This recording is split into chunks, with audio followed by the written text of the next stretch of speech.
I always believed in being the master of my fate.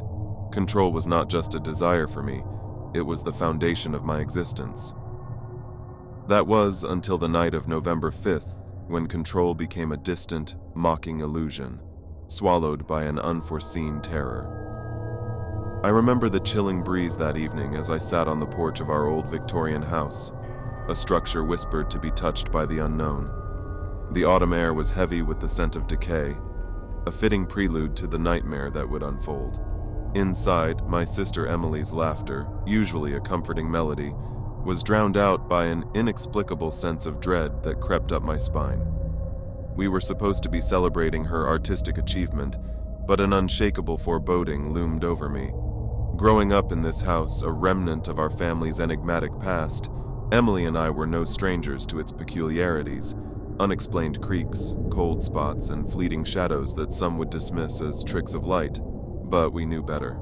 After our parents' mysterious disappearance, it was just the two of us, alone in a house that seemed to breathe and watch with unseen eyes. Emily, ever the dreamer, found inspiration in these oddities, her art a blend of beauty and darkness. But that night, the house's sinister nature was more pronounced. The wind outside whispered like voices, and the shadows danced with an unnerving, almost sentient rhythm. I tried to dismiss the growing unease, blaming Emily's macabre tales that she so loved to spin. Little did I know, we were not alone. The first sign of our uninvited guest was a soft, sinister scratching at the back door. A sound so out of place, it sent a cold shiver down my spine. I tried to laugh it off as paranoia, but deep down, I felt the presence of something malevolent. I wish it had been just my imagination. With a violent force, the door burst open, revealing a masked figure, not just a burglar, but a harbinger of doom. His presence filled the room with a palpable terror. Emily's scream, a sound of pure horror, echoed through the house as I desperately fought against our assailant. But he was more than a mere man. His strength was otherworldly, his movements unnervingly precise. Overwhelmed, I felt a sharp pain, and then everything faded into an abyss. When consciousness returned, the world was devoid of color and warmth. Police swarmed the house, their presence a stark contrast to the cold void left by Emily's absence. The intruder was like a specter, leaving no trace, vanishing into the night with my sister. The investigation turned up nothing, no motives, no leads, just a series of chillingly similar incidents in neighboring towns, all unresolved.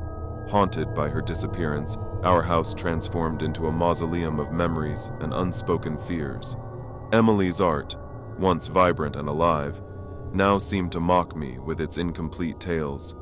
The community's initial warmth turned into a cold distance, their eyes casting silent accusations of my failure to protect her. My job, once a refuge, became a hollow routine. The nights, however, were a descent into a personal hell. Emily's studio, where I sought solace, became a stage for the macabre. I would hear whispers, feel unseen eyes watching me, and sometimes in the corner of my vision I'd catch a glimpse of a figure, just a shadow but enough to keep me awake, questioning reality. The house itself seemed to feed off my fear, its creaks and groans more pronounced, as if it was alive, reveling in my torment.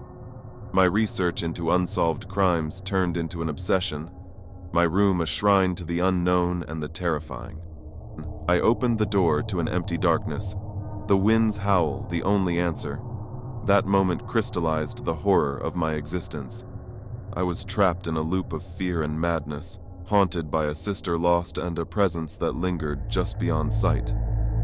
As the anniversary of that dreadful night approached, the house's ominous nature intensified.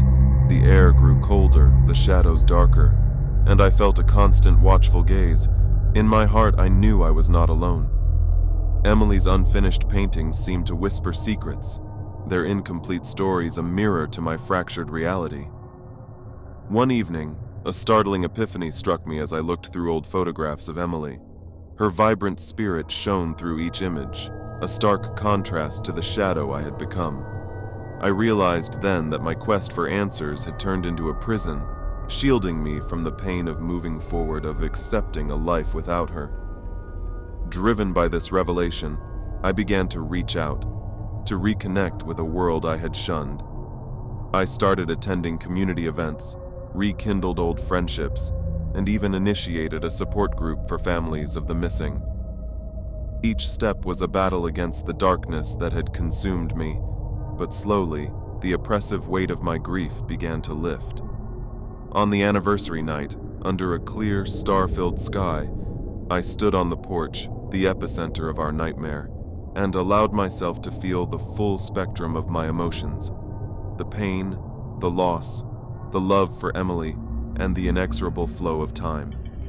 Whispering a vow into the night, I promised to live fully, not just for myself, but in memory of her.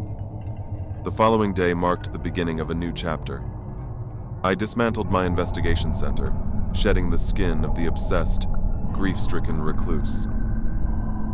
In a tribute to Emily, I transformed her studio into a community art space, breathing life into a place that had witnessed too much sorrow. Life, I understood, was an unpredictable journey, a path fraught with shadows and light. The loss of Emily and the illusion of control had taught me that sometimes the only way to reclaim power is to embrace the chaos and uncertainty of existence. In the newly vibrant studio, now a hub of creativity and life, I felt a profound connection to something beyond myself. Emily's legacy was not defined by her tragic end, but by the beauty and inspiration she left behind. Her spirit, I realized, was not lost, but had merely transformed, becoming a guiding light in the darkness. The story of that fateful night will forever be etched in my soul, a reminder of the fragility and resilience of the human spirit. It taught me to carry the memory of Emily not as a burden, but as a beacon, leading me through the shadows towards a future where fear no longer reigns supreme. In this journey of loss and discovery, I found an unexpected beauty, a testament to the enduring power of love and the unbreakable will to survive.